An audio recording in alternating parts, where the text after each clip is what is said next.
बहुत समय पहले की बात है। एक घने जंगल के किनारे एक छोटी सी बकरी रहती थी। वह बकरी आकार में तो छोटी थी, लेकिन बहुत ही चतुर और समझदार थी।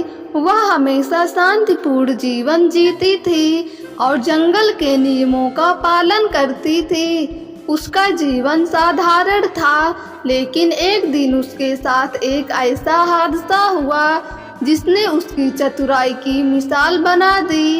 एक दिन बकरी जंगल में घास चर रही थी, तभी अचानक एक शेर वहां आ पहुंचा। शेर भूखा था और उसने बकरी को देख लिया।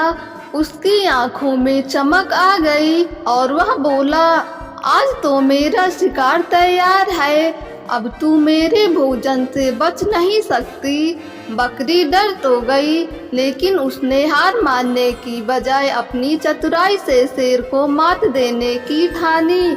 वह शांत स्वर में बोली, महाराज, यदि आप मुझे खाना ही चाहते हैं तो पहले मेरी एक अंतिम इच्छा पूरी कीजिए। शेर ने हंसते हुए कहा, बोल, क्या इच्छा है?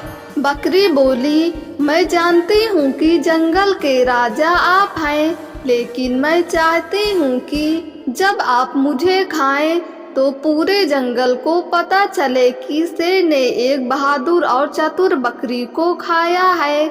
इसलिए कृपया मुझे थोड़ी देर दीजिए ताकि मैं अपनी आखिरी प्रार्थना कर सकूं और दूसरों को बता सकूं कि मैं शेर के द्वारा खाई जाऊंगी। शेर को बकरी की बात बड़ी मजेदार लगी। उसने सोचा, इसमें क्या हर्ज है, खाना तो मुझे मिलेगा ही। शेर ने बकरी को थोड़ी देर दी। बकरी तुरंत घास के एक बड़े पत्थर पर चढ़ गई और जोर जोर से चिल्लाने लगी, सावधान सावधान, जंगल के सारे जानवर सुने, यहाँ शेर छिपा बैठा है, वह मुझे खाना चाहता है, सब सावधान रहे। बकरी की आवाज़ दूर दूर तक फैल गई। सारे जानवर सतर्क हो गए।